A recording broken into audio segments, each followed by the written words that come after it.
నమస్కారం అండి. అయితే ఈరోజు ఒక మంచి కథతో మీ ముందుకు వచ్చాను. కథ పేరు అవుతుంది. కథ ఏమిటంటే మనని మనం ఎప్పుడు కూడా తక్కువ చేసుకున్నా కూడా మనకి ఓదార్చి ఒక మంచి గురువు ఉన్నప్పుడు అది దాని తలకు ఫలితం ఎలాగుంటుందో అని మనం ఈరోజు మాట్లాడుకుందాం. అయితే ఒక పురోహితుడు ఇలాంటి మట్టి కొండలతో కావిడి మోస్తూ వెళ్ళేవాడు. కావిడంటే ఎలాగా ఇలా ఉంటుంది అనుకోండి. ఇలాగా ఇటువైపు ఒక మట్టి కొండ, ఇటువైపు ఒక మట్టి కొండ భుజాన్ని ఇలా మోసుకొని వెళ్ళేవాడు. అయితే ఇలాగా ఇలాంటి మట్టి కొండలు అనమాట, రెండు పట్టుకొని వెళ్ళేవాడు. వెళితే పురోహితుడు ఇలాగే వెళ్ళేవాడు. అయితే ఒక మట్టి కొండకి ఒక చిన్న కన్నం ఉంది, ఇంకొక మట్టి కొండ మామూలుగా ఉంది. ఆ పురోహితుడు రోజు గుడికి దేనికి వెళ్తాడు? అర్చన చేయించడానికి వెళ్ళేవాడు.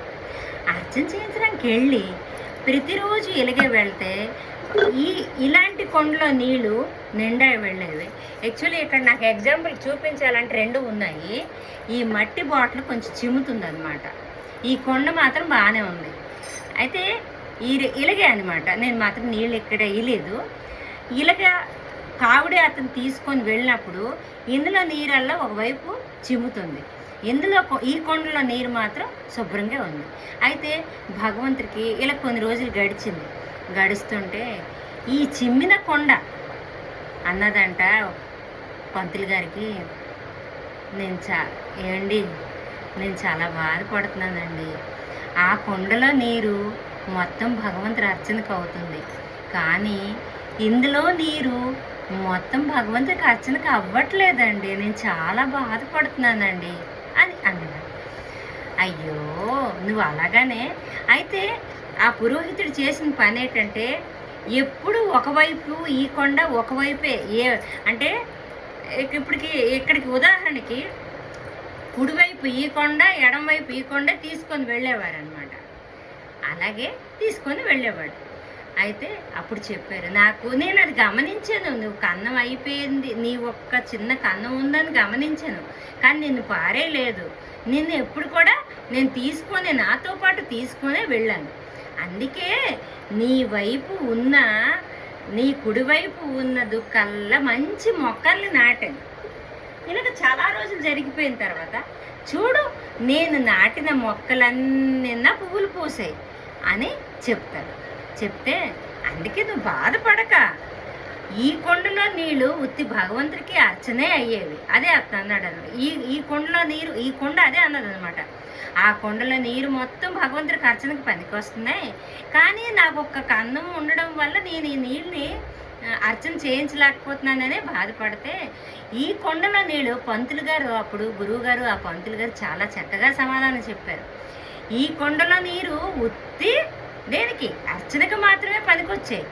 నీ కొండలో నీరు అర్చనకి పనికొచ్చాయి, దాంతోపాటు పూజకి కూడా నీ పువ్వులు పనికొచ్చాయి. కాబట్టి మంచి కొండ నీ నీళ్ళే నాకు, నీ నీళ్ళు అటు భగవంతుడి పూజకి పనికొచ్చాయి, మొక్కల ప్రాణంకి పనికొచ్చాయి, మళ్ళీ ఆ భగవంతుడి పూజకి పువ్వులకు కూడా పనికొచ్చాయి అని చెప్పారు. అయితే మనలో మన లోటుపాట్లు ఏ రోజైనా తెలుసుకుంటే అది చాలా మంచిది. కానీ అదే లోటుపాటుకి ఒక మంచి గురువు లాంటి మనిషి, అంటే ఇక్కడ పంతులు గారు లాంటి మనిషి సరిదిద్ది అర్థం చేసుకొని దీని ఉపయోగం ఒక వంతు అయితే దీని ఉపయోగం అంటే కన్నం ఉన్న కొండ ఉపయోగం 3 రెట్లు చేశారు. గురువు చేతిలో అంతటి విద్య ఉంటుందట. మట్టిలో మాణిక్యాననే గురువు చెయ్యగలరు. అలాగే ఒక మంచి గురువుకి శిష్యులు కానీ మనమైతే మనలో లోటుపాట్లు ఎన్నున్నా మనోధైర్యాన్ని నింపి మనకి పైకి తెస్తారు. అది ఇందులో ఉన్న నీతి వాక్యం. ఏదైనా తప్పులు కానీ నేను మాట్లాడుంటే క్షమించండి, మన్నించండి. నా ఛానల్ని సబ్స్క్రైబ్ చేయండి, కామెంట్స్ పెట్టండి, లైక్స్ కూడా కొట్టండి మీకు నచ్చితే. కానీ ఇలాంటి స్టోరీలు చెప్పినవి ఎవరైనా నేను చెప్పింది చూడగలుస్తున్నాను, నచ్చుతుంది అని అంటే, ఎలాగో పిల్లలకి హాలిడేస్ వస్తున్నాయి కదా, ఆ టైంలో సెల్లో ఏవో ప్రోగ్రామ్స్ చూసిన బదులుగా 90% సెల్ ఇవ్వడానికి మీరు ప్రయత్నించొద్దు. మీరు చూడండి, మీరు చూసి పిల్లలకి చెప్పగలిస్తే చెప్పండి. లేకపోతే ఇంకేదైనా ప్రోగ్రామ్స్ చూస్తే ఇలాంటి ప్రోగ్రామ్స్ చూడడానికి వాళ్ళకి ప్రోత్సహించండి. ఇంతటితో సెలవు తీసుకుంటున్నానండి. నమస్కారం అండి.